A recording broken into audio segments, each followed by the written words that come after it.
Alors donc l'objectif, c'était effectivement d'avoir une approche différenciée des enjeux de la mise en œuvre des enjeux de transition énergétique en région Provence-Alpes-Côte d'Azur. Donc on a identifié 7 grands types de territoires pour lesquels on va mettre en place des actions qui sont qui sont différentes en fonction des enjeux urbains du territoire.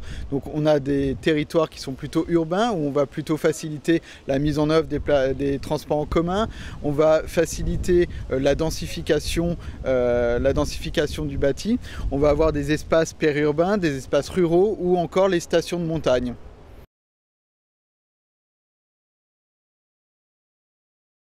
Les inégalités, c'est pas une question d'inégalité, c'est une question d'enjeux qui diffèrent finalement en fonction qu'on soit encore une fois en milieu urbain ou en milieu rural.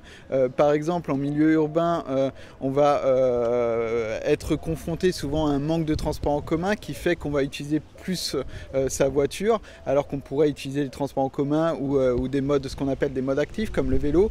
En milieu rural, les enjeux, ça va plutôt être sur l'habitat où on va peut-être avoir des plus grandes maisons mais qui consomment énormément d'énergie et donc l'enjeu c'est bien de diminuer les consommations énergétiques dans l'habitat.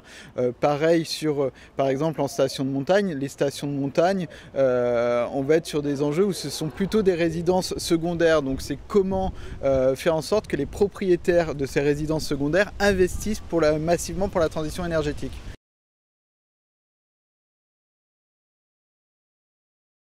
L'industrie, effectivement, c'est un grand consommateur d'énergie. En revanche, c'est aussi un des secteurs d'activité qui a fait le plus d'efforts ces dernières années. Alors, c'est pas pour ça qu'il doit plus en faire, mais par contre, il ne faut pas se focaliser que sur les secteurs industriels. Effectivement, avant tout, c'est aussi se concentrer sur la question des bâtiments et de la mobilité. Et il faut savoir que quand on agit sur l'urbanisme de manière globale, on peut potentiellement diviser par deux nos consommations énergétiques en agissant simplement sur la mobilité et sur les bâtiments. Donc on voit bien que les secteurs industriels ont des efforts à faire, mais il n'y a pas que. Il ne faut surtout pas les stigmatiser.